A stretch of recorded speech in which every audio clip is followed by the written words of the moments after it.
Town ক্লাবের coach Habibur রহমানের বাড়িতে রয়েছেন লালম পুইয়া। টাউন ক্লাবের কোচিং করাচ্ছেন দুই পুরনো সতীর্থ। আপনারা সেই ভিডিও দেখেছেন এক্সট্রা টাইম বাংলার পর্দায়। এবার হাবিবুরের মতোই লালমের বাম হাত দিয়ে আরেকটি হাত ধরলেন প্রাক্তন ফুটবলার অ্যালভিটো ডিকুনা।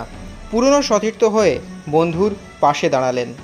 কলকাতায় থাকার খাওয়ার একটা খরচ রয়েছে, সেই খরচ কি করে মেটানো যায়, কীভাবে ভবিষ্যতে লালম পুইয়ার কোচিং লাইসেন্স আরও বাড়ানো যায়, সেই দিকেই দৃষ্টি দিচ্ছেন প্রাক্তন ফুটবলার অ্যালভিটো ডিকুনা।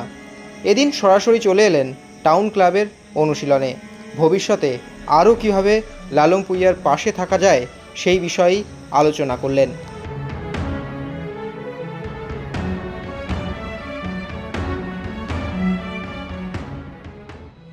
लाला मैं तुमको लेकिन ईस्ट बंगाल नहीं मोहन बगान में डाल देगा क्योंकि तुमने मेरा सबसे बेस्ट गोल तुमने मिला दिया है।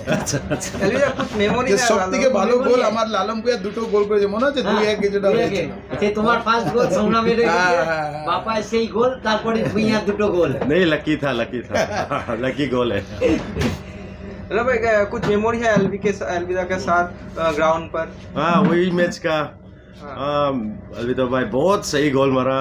हम लोग सोचा हम लोग हार जाएगा, लेकिन हम लोग का थोड़ा किस्मत अच्छा हुआ, मैं भी लकी गोल मारा।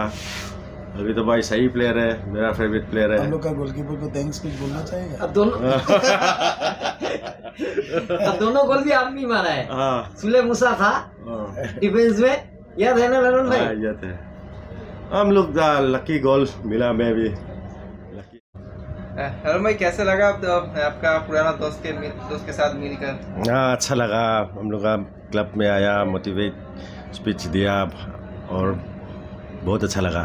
बहुत साल के बाद मिला, अच्छा लगा। तो एलवी बोल रहा था कि जो एग्जीबिशन मैच है वो मैच ईस्ट बंगाल और मोहन बागान से तो होगा, तो आप कौन सा टीम में रहेगा? अभी तो भाई जब डिसीजन लेगा उसी में खेलेगा, कोई बात नहीं। ईस्ट बंगाल मोहन बागान एक साथ है, एक ही है, लेकिन अभी तो भाई जो बोलेगा उसी पे ही खेलेगा। बट आप तो मोहन बागान में ही खेला। ठीक है, अभी तो भाई जो बोलेगा इसी पे खेलेगा। ओके, आपको जो कोर्स का कोचिंग कोर्स का बोला, तो आपका डी लाइसेंस कोच है, वो अपग्रेडेशन के लिए आपको ट्राई करेंगे? हाँ करेगा, ट्राई करेगा। দেখলাম যে সকালবেলা একদম ময়দানের টাউন ক্লাবে পুরনো বন্ধু লালম পুইয়ার সঙ্গে দেখা হলো দীর্ঘদিন পর। তিনি কোচিংয়ে সম্প্রতি এসেছেন, একটা তার দীর্ঘ অতীত ছিল, সেখান থেকে কোচিং এসেছেন। তো তুমি কীভাবে তার পাশে দাঁড়ালে এসে? দেখো লালম পুইয়া বড় প্লেয়ার ছিল। আমার মনে হয় আমরা এইসব প্লেয়ারকেই চাই যারা ফুটবল একটা টাইমে অনেক হাই লেভেলে খেলেছে, ওয়ান অফ দ্য স্টলভার্ট ছিল মোহনবাগান টিমে। তো আজকে ও কলকাতায় এসে তাতে আমি খুব খুশি। আর তার থেকে বেশি খুশি আমি হাবিবুর রহমানের জন্যে, যে ওকে এত ভালো একটা জায়গা দিয়ে দিয়েছে। এইগুলো খুব কম ছেলেরা করে। আজকে নিজের বাড়িতে থাকতে দিয়েছে, নিজের অ্যাসিস্ট্যান্ট কোচ দিয়েছে। হাবিবুরের একটা কোচিং ক্যাম্প আছে বারাসাতে, ওইখানে নাকি লালম পুইয়াই দেখে। এইগুলো খুব ভালো লাগলো শুনে। লালম পুইয়াকে আমি জিজ্ঞেস করলাম কি লাইসেন্স করেছে, ডি লাইসেন্স। এরপরে আমরা ওকে চেষ্টা করবো যাতে ও সি লাইসেন্স কমপ্লিট করে। কারণ হচ্ছে প্লেয়াররা একবার একটু ব্যাকডেটেড থাকতে চায়, কেউ কিছু এগোতে চায় না। তো কিন্তু এইরকম একটা স্কোপ দিলে তখন কিন্তু ওদের লাইসেন্স করার একটা ইচ্ছা বাড়ে। আমি চাই এই যে ক্লাব থেকে ওকে একটা সাথ দিয়েছে টাউন ক্লাব, ওইখান থেকে আমি চাই একজন মোটিভেট হয়ে যাক। ওইখান থেকে সি থেকে বি থেকে এ লালম পুইয়া যদি করতে পারে আমি সব থেকে খুশি হব। কারণ সত্যি একটা টাইমে বড় প্লেয়ার ছিল, ভালো ছেলে, কিন্তু একটা মানে পার্সোনাল প্রবলেমসের জন্য একটু হারিয়ে গিয়েছিল। কিন্তু ও নিজে বুঝে গেছে কি কলকাতা না আসলে আমার সার্ভাইভার করার কোনো জায়গা নেই। মিজোরাম থেকে এসে, মিজোরামে তো লিগ হয়, মিজোরামে তো ওর প্রচুর নাম হয়, কিন্তু ও বুঝে গেছে কলকাতাই একমাত্র ময়দান যেখানে যদি আমাকে সার্ভাইভ করতে হবে সেখানে তাহলে এখানেই আসতে হবে। আমি তাতে খুব খুশি। আর সবথেকে বেশি খুশি কি টাউন ক্লাব যা ওকে সাথ দিয়েছে, আর হাবিবুর রহমানের জন্য আমি thanks so much. And yes, আমি ওদের জন্যেই এসছি। আর আমি খুশি কি অ্যাটলিস্ট ওরা আমাকে একটা জায়গা দিয়ে দিয়েছে, ডেকেছে 2-4টে কথা বলার জন্যে।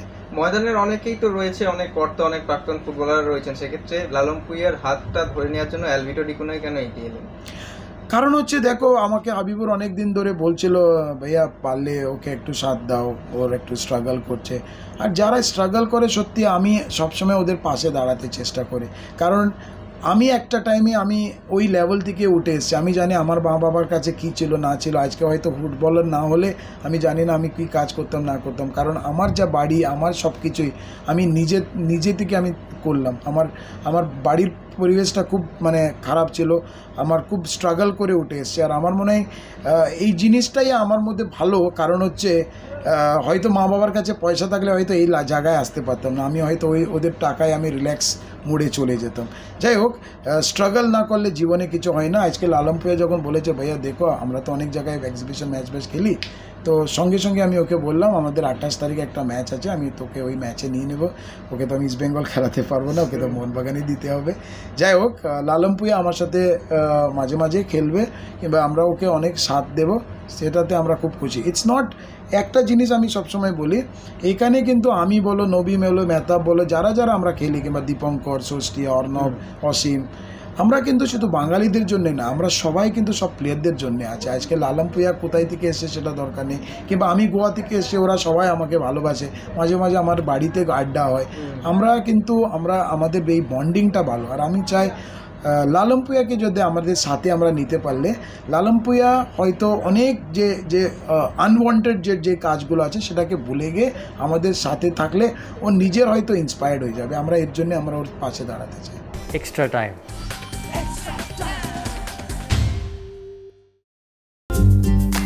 লেটেস্ট নিউজ আর এক্সক্লুসিভ ভিডিওর সঙ্গে আপডেট থাকতে এখনই সাবস্ক্রাইব করুন আমাদের ইউটিউব চ্যানেল। বেল আইকনে ক্লিক করতে ভুলবেন না যেন।